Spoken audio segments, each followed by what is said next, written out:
So we apparently have another instance of what I call real black on black crime. So I'm sure by now all you all saw that video of Cat Williams and the seventh grader, whoever, however old the kid was, 14 or 15. And the original video that we saw shows that, Cat Williams talking to the guy, the kid, and telling the kid he made a mistake or he's being dumb and he punched the kid in the kid persists being bigger than Cat Williams, and we all know Cat Williams is smaller stature. So that even watching the video before I seen this full video, I said to myself, the only reason this kid is even doing this is because Cat Williams is small in stature. So we all made fun and made memes and this and that, and it's the same thing over and over and over again. Same thing I did when I talked about Kendrick Lamar and French Montana and how, rappers try to pull each other down, especially when somebody is speaking positively in rap music. And we call that shit weird old rap and it's lame, but it's bullshit when you're talking about women and, girls sliding down poles and you throwing money and we killing each other over bullshit. In the full video of Cat Williams, in the situation that happened, Cat Williams was actually playing soccer at a field somewhere near school, looked like, with some kids. Now, we talk a lot of shit about Cat Williams, and I try to reserve my comments when it comes to things like this because I don't know the whole story behind Cat Williams. And yeah, we can say Cat Williams is crazy or whatever. I've never thought that Cat Williams was crazy at all. Actually, Cat Williams is probably one of the smartest comedians that we have because his comedy isn't just laced with bullshit. Some of his comedy has true meaning behind it, and it has facts, and it has history, and it has relevance.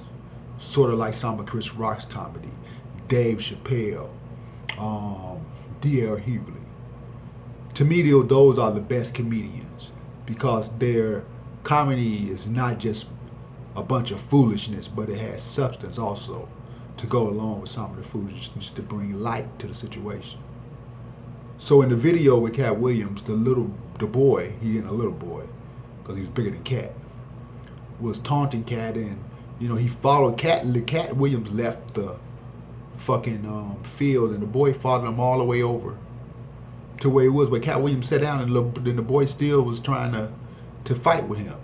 Now we can say that this was a kid and Cat probably should have never punched him, but I keep telling people, you don't and you need to stop thinking that everybody responds to every situation in the same manner, because we don't, and we're individuals and you shouldn't.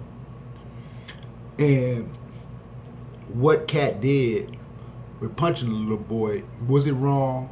Probably. Was the boy trying to egg him on to get Cat to punch him, knowing that Cat probably would punch him so he can get some money out of Cat? Probably.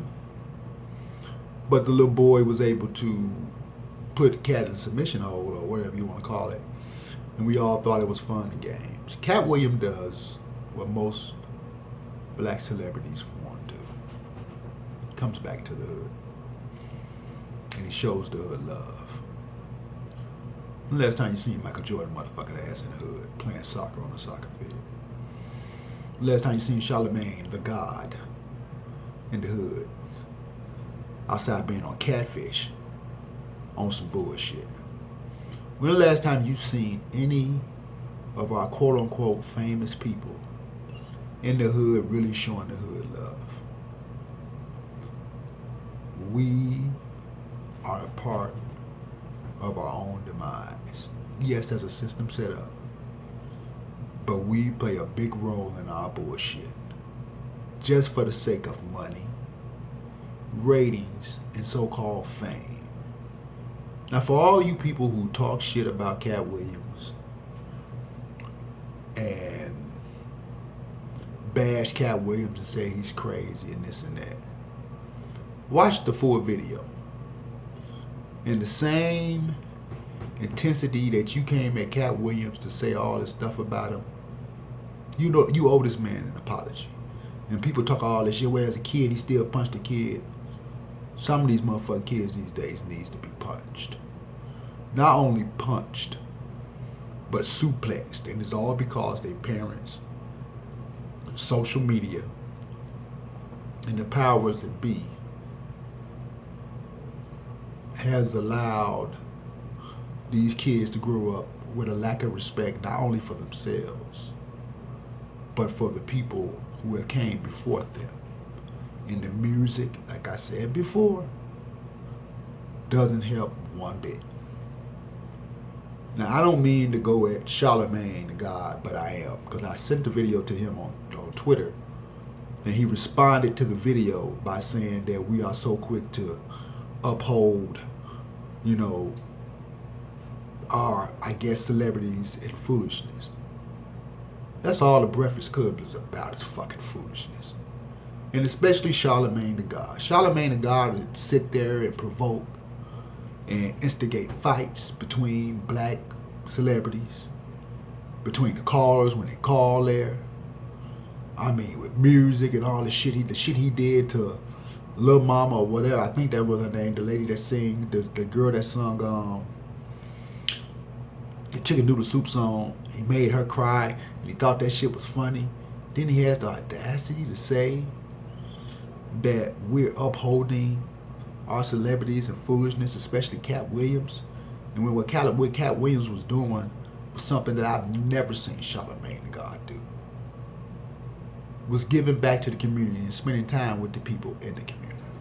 He didn't have a bunch of bodyguards or this and that. He was there on his own. And that's why what happened was able to happen, because he didn't come with protection and all this extra stuff, because he wants to show everyone that he's, you know, he's no different from them. I keep trying to tell people that real information is not given. You have to seek and find and search for real information. Just watching the video, you can tell that the video, before you see the whole video, that the video didn't start there. And before we as a community, as media, rush to judgment, we should have watched the full video instead of trying to destroy Cat Williams over some shit that we didn't have a full understanding of. And we do that a lot. And then when we come up with a full understanding of what happened, we will still go at our own. I'm all for the human race, and I'm all for black and white cultures being together. But when it comes to niggers, and I say it again, niggers, Niggers, not niggas, niggers, banging on each other, destroying one another over the price of being rich or having money or so-called fame, then we are at fault. And it's a taught behavior by the powers that be, and they do it themselves. And they don't even realize that we are all in the same game. And the 1%, the government and the bankers, don't give a fuck about none of us. But back to the Cat Williams situation. Instead of us trying to destroy Cat Williams, if Cat Williams really needed help, how about reaching out to him? Instead of trying to make jokes and fun and get some kind of notoriety off of doing it. Because he's a very smart man. He had actually adopted kids that he didn't have of his own. And if you listen to his comedy, some of his early comedy, he talked about how he was teaching his son the difference between spending money on one pair of shoes when you can take the same type of money and buy 4 or 500 pair of shoes, depending on the price. So can we please, as I again, I'm begging, I'm asking, I'm pleading. Can we please stop the nonsense? Can we still please stop all this bullshit between one another? Please. It has to stop. And we have to start treating each other as human beings and loving one another more than anything. Because what's going on today is genocide, and it's only getting worse.